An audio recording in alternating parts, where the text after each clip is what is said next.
அன்பான உறவுகளுக்கு வணக்கங்க. கண்மணி அன்புடனில் பார்த்தீங்கன்னா, வெண்ணிலா பாட்டி எல்லாருமே செம்ம காண்டாகிறாங்க. அப்படியே கொதிச்சு போகுது வெண்ணிலாவுக்கு. என்ன இது டிவியில் கூட அதுவும் பப்ளிக்காக உலகறிய ஊரறிய கண்மணி தான் என் வெற்றிக்கு காரணம்னு சொல்லிவிட்டானே அப்படின்னு சொல்லி புலம்பிக்கிட்டு இருக்கையில் அங்கே மயூரியும் ஸ்வேதா வராங்க. ஸ்வேதா எப்போவுமே ஒரு ஓட்டவாய் தானே. வெண்ணிலா அதெல்லாம் கவலைப்படாத, நீ உனக்கு ஒரு ஐடியா அப்புறம் சொல்கிறேன் அப்படின்னு சொல்லல. பாட்டி ரொம்ப செம்ம காண்டாகுது. பாட்டி அதாவது இப்போ வளர்றது என்னென்னா, உங்களையும் பெருமையாக தானே சொன்னான், அதில் என்ன பாட்டி அப்படின்னு சொல்ல. என்னது என்னைய பெருமையாக சொன்னானா? கூட அவளையும் சேர்த்து வச்சுருக்கான். அவள் அம்மா சொன்னால் ஓகே, என்னைய சொன்னால் ஓகே. 3 பெண்கள் அவள் முக்கியம்னா அவள் என்ன பண்ணிட்டா? சின்ன பிள்ளையிலேருந்து படிக்க வச்சாலா, ஆளாக்குனாலா, எப்படி சொல்ல போச்சு? ஆமாம் பாட்டி ஆமாம் அப்படின்னு வெண்ணிலா ஏற்றி விடுது. இது சரிப்பட்டு வராதே, நான் என்ன பண்ணுறது? ஐயோ அப்படிங்கல அன்பு அப்பா வர. என்னம்மா அவன் இப்படி பண்ணி வச்சுருக்கேன், ஆளுக்கு வந்து அப்படியே ரொம்ப பெருமையாக பேசுகிறாங்க. பரவாயில்லையே, உங்கள் புள்ள உங்கள் பேரை சொல்லாட்டியும் உங்கள் அம்மா பேர், உங்கள் பொண்டாட்டி பேர், உங்கள் மருமக பேரை சொல்லியிருக்கலாம் அப்படின்னு எல்லாருக்கும் கால் பண்ணுறாங்க. ஏன் உங்கள் பிள்ளைக்கு நீங்கள் வந்து உதவி செய்யலையா, வெற்றிக்கு காரணமாக இல்லையான்னு கேட்குறாங்க. ஐயோ அப்படின்னு சொல்லிட்டு அன்பு அப்பன் போலம்ப. ஆமாடா ஆமாம், பாட்டிக்கு என்ன, பாட்டி பேரை சொல்லிட்டாரு அன்பு அப்படின்னு ஸ்வேதா சொல்ல. ஏய் நீ சும்மா இருடி அப்படின்னு சொல்லிட்டு தடுக்கிறாங்க. அடுத்து வெண்ணிலா பார்க்குது, இதை நான் சும்மா விட மாட்டேன். எப்போ கண்மணியை வெற்றிக்கு காரணம்னு சொன்னாரோ அதே வாயால் ஊரறிய உலகறிய வெண்ணிலா தான் என்னோட எல்லாத்துக்கும் காரணம் அப்படின்னு நான் சொல்ல வைப்பேன். அவளை இந்த வீட்டை மட்டும் இல்லை, இந்த ஊரை விட்டு உலகத்தை விட்டு நான் வெளியில் அனுப்பாமல் விட மாட்டேன். கொஞ்ச நாள் போனா போட்டுன்னு விட்டு வச்சா ஓ அப்படின்னு செம்ம காண்டாகிறாங்க. இங்கே பார்த்தா வீட்டில் மற்ற எல்லாருமே நல்ல மனசு உள்ளவங்க 50 பேரும் அவ்வளோ சந்தோஷப்படுறாங்க. அப்படியே பூரிச்சு போகிறாங்க. கார்த்திக் போகிறாரு. டேய் சூப்பர்ரா அன்பு, பரவாயில்லடா, நல்லா பேசியிருக்கிற, எப்படிரா? ஆமாம் நான் உண்மையை தான் பேசினேன், என் கண்மணி தான் எனக்கு எல்லாத்துக்கும் காரணம், என் கண்மணி இல்லாத வாழ்க்கை எனக்கு இல்லையே. ஆனால் கண்மணி அண்ணி புரிஞ்சுக்க மாட்டேங்கிறாங்களே. புரிஞ்சுக்குவாடா, அவன் மனசில் என்னை பற்றின அன்பு நிறையா இருக்குது, அதனால தான் நம்ம மேலே பிடிச்சவங்களுக்கு மேலே தான்டா கோவிக்க காட்ட முடியும் அப்படின்னு சொல்ல. அதை எல்லாத்தையும் கண்மணி கேட்குறாங்க. அப்படியே டிவிலையும் அன்பு பேசுனது கேட்குறாங்க இல்லையா. என் கண்மணி தான் 3வது பெண் என்னோட வெற்றிக்கு காரணம்னு. அது இதுவே இன்னும் ஒரு 3 வருஷம் போச்சுன்னா என்னோட முதல் காரணமே என் கண்மணி தான் சொல்லுவாருங்க. அந்தளவுக்கு கொண்டு வந்துடுவார். அம்மாவையும் பாட்டியும் பின்னாடி தள்ளிடுவார். கண்மணி அதை நினச்சிக்கிட்டே அடுப்படிக்கு போகுது. அதாவது இவ்வளோ ஒரு மைக்கில் எல்லாரும் பார்ப்பாங்க, அது மூலமாக சொல்கிறாரு கண்மணி தான் என்னோடய வெற்றி காரணம்னா, அப்போ உண்மையிலே அவர் நடிக்கலையா? அவர் மனசில் நான் இருக்கேனா? அம்மாவுக்காகத்தான் நான் என்னை பிடிச்சிருக்குன்னு சொல்கிறாருன்னு இந்த வெண்ணிலா பேச்சை கேட்டனே, அவள் அப்படி சொன்னாலே, அப்போது நம்ம தான் அவள் பேச்சை கேட்டு நம்ம ரொம்ப முட்டாள்தனமாக இருந்துட்டோம் அப்படின்னு அடுப்படியில் அப்படி சந்தோஷமாக மாமியாருக்கு ஜூஸ் அடிச்சுக்கிட்டு இருக்காங்க. கண்மணி அப்படி இருக்கிறத பார்த்துட்டு கார்த்திக் ரொம்ப சந்தோஷம் ஓடி போய், அன்பு டே அம்மா பெரியம்மா பிக் மம்மி பார்த்தீங்களா உங்கள் பிள்ளை ஜெயிச்சிட்டான் அப்படிங்கிற. ஆமாடா எனக்கு ரொம்ப சந்தோஷமாக இருக்கு. ஆமாடா என் பிள்ளை என் மருமக மனசில் இடம் பிடிச்சிருவான் கண்டிப்பாக. ஆமாம் நான் இப்போ கிச்சனில் பார்த்துட்டு தான் வந்தேன். கண்மணி அண்ணி ரொம்ப சந்தோஷமாக காய்கறி வெட்டி பழ ஜூஸ்லாம் வெட்டி உங்களுக்கு ஜூஸ் போட்டுக்கிட்டு இருக்கா. அப்படியா அப்படிங்கல அங்கேருந்து வர்றதை பார்க்குறாங்க. வர்றா அப்படின்னு எல்லாரும் சைலண்ட்டாக அப்படியே ஜூஸை கொண்டு வந்து இந்தாங்க அத்தை அப்படின்னு சொல்லி கொடுக்க அப்படியே பார்க்குறாங்க. அப்படியே வாங்கி குடிக்கிறாங்க. குடிச்சிட்டு டம்ளரை கையில் கொடுக்குறாங்க. கண்மணி அதை வாங்கி வைக்கிது. அப்படின்னு பார்த்துட்டு அது பாட்டுக்கு போகுது. பெரியம்மா நீங்கள் வாங்கி குடித்ததை கூட மறந்துட்டு போகிறாங்க அண்ணி, அதுக்கு காரணம் அண்ணன் சொன்ன வார்த்தை அப்படிங்கிறாங்க. ஆமாம் அப்படிங்கிற. எங்கடா அந்த என் பிள்ளை எங்கே அப்படிங்கிற. அன்பு வந்துடுறாரு. அம்மா அப்படின்னு சொல்லிட்டு, என்னம்மா சந்தோஷமா என் நியூஸை பார்த்தீங்களா அப்படின்னு கேட்க. ஆமாடா எனக்கு சந்தோஷமாக இருக்குடா அப்படிங்கிற மாதிரி கண்ணில் அப்படி ஜாட காமிக்கிறாங்க. கண்மணி இருக்கா அப்படின்ட்டு சரி சரி அப்படிங்கிறாங்க. வெண்ணிலா என்ன பண்ணுறாங்க, எப்படியாவது இவளை வந்து இந்த வீட்டை விட்டு போக வைக்கணும், இல்லையா இவளை இந்த வீட்டில் வேலையை வாங்கணும், சொகுசாக இருக்கிறா அப்படின்னு சொல்லிட்டு என்ன பண்ணலாம் அப்படின்னு 3 பேரும் பிளான் போடுறாங்க. முதல்ல இந்த வீடு ஃபுல்லாக கூட்ட சொல்லணும். அப்போ கூட்டுறவங்க வந்துடுவாங்களே, அவங்கள வர வேணான்னு சொல்லிடுவோம் அப்படின்னு கால் பண்ணி பேசுகிறாங்க. இந்த மாதிரி நீங்கள் எங்கள் வீட்டுக்கு இன்றைக்கி வர வேணாம் அப்படிங்கிறாங்க. ஏம்மா? அட நீ வர வேணாம்மா, நீ ஓயாமல் கேட்டுக்கிட்டு இல்லை லீவு. ஆமாம் நீ 2 நாள் எடுத்துக்கோ. ரொம்ப தேங்க்ஸ்மா. அம்மா அப்புறம் சம்பளம் அதெல்லாம் நீ கவலைப்படாத, எல்லா நாளும் வேலை பார்த்ததுக்கான சம்பளம் உனக்கு வரும். ரொம்ப தேங்க்ஸ்மா, நீங்கள் நல்லா இருக்கணும். எங்கே நல்லா இருக்குது, சரி சரி ஃபோனை வை அப்படின்னு சொல்லிட்டு வச்சிடுறாங்க. அடுத்து பார்த்தா வேணுக்குன்னே இங்கிட்டு பேப்பரையும் அதை இதையும் போட்டுட்டு, ஏய் என்ன வீடாக இருக்குது, குப்பையாக இருக்குது, வீடாவாக இருக்குது, என்ன பாட்டி அப்படி இப்படின்னு சொல்லிட்டு புலம்புதுங்க. அதுக்கப்புறம் கண்மணி அங்கிட்டிருந்து வருதா. கண்மணி இங்கே வா அப்படின்னு சொல்ல. என்ன அப்படின்னு வந்து கேட்குறாங்க. வீடு பூரா எவ்வளோ குப்பையாக இருக்குது பாரு, சுத்தமாக வச்சுக்கணும் உனக்கு தெரியாது. அப்படியே பார்க்குறாங்க கண்மணி ஸ்வேதாவை. அதையே நான் வச்சுக்கணும், அதே நீங்கள் நினைக்கக்கூடாதா அப்படின்ட்டு போக திமிரா போகிறா பாரு. பாட்டியை வச்சு பண்ணுவோம் அப்படின்ட்டு பாட்டிக்கிட்ட போய் போட்டு கொடுக்குதுங்க. பாட்டி பாட்டி இதான் நாங்கள் பிளான் போட்டிருக்கோம், நீங்கள் ஏதாவது பண்ணுங்க பாட்டி அப்படிங்கல. பண்ணுவோம் பண்ணுவோம், எனக்கு அவ்வளோ செம்ம காண்டாக இருக்குது, ஏன் அளவுக்கு அவளையும் வச்சுருக்கிறான் அந்த அன்பு, இருக்கட்டும் இருக்கட்டும் அப்படின்னு வேகமாக வர்றாங்க. கண்மணி மாமியாருக்கு கவனிச்சுக்கிட்டு இருக்கிறாங்க. கரெக்டாக பாட்டி போகுது.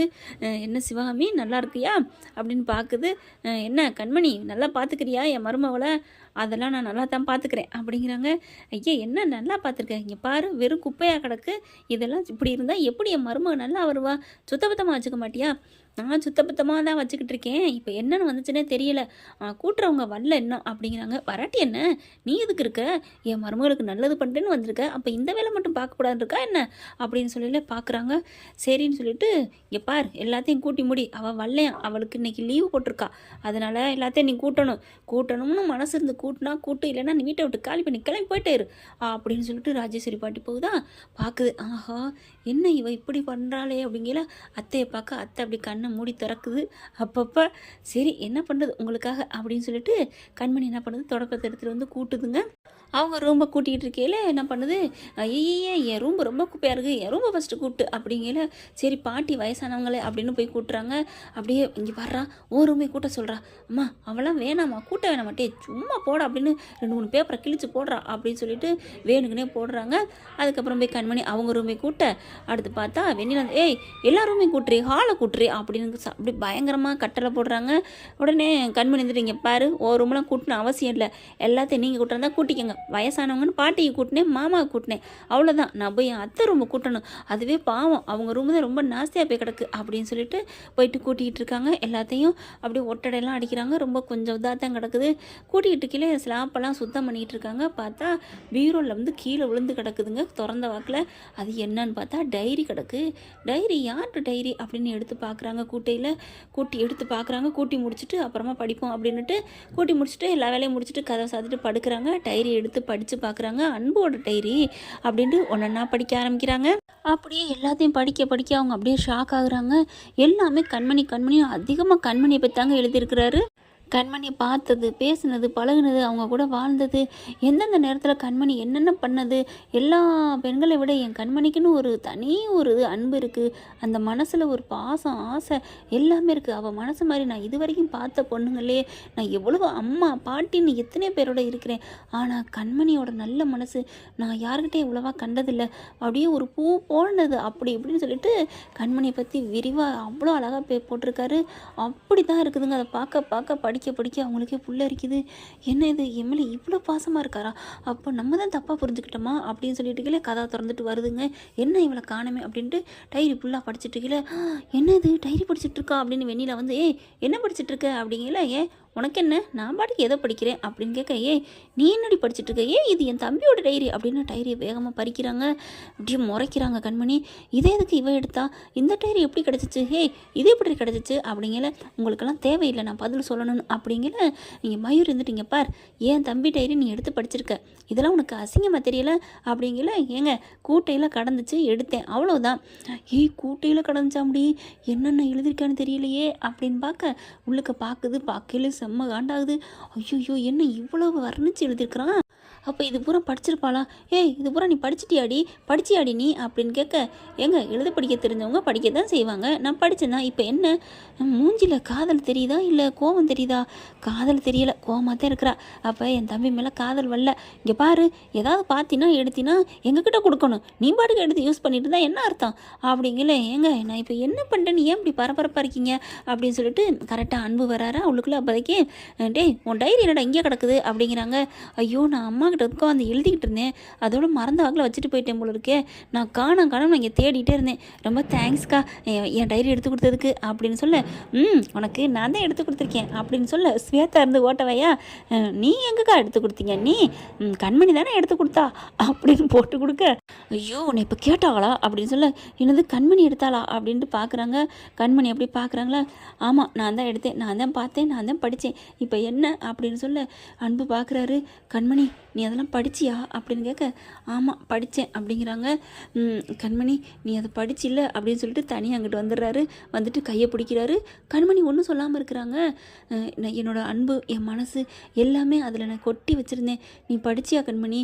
அப்போவாது என் மனசு உனக்கு புரிஞ்சா இல்லையா அப்படின்னு சொல்ல, அப்படியே ஒன்றும் சொல்லாமல் வெக்கப்பட்டுட்டு தலையை குனிகிறாங்க. ஆமாம் ஆமாம் எல்லாமே தெரிஞ்சிச்சு.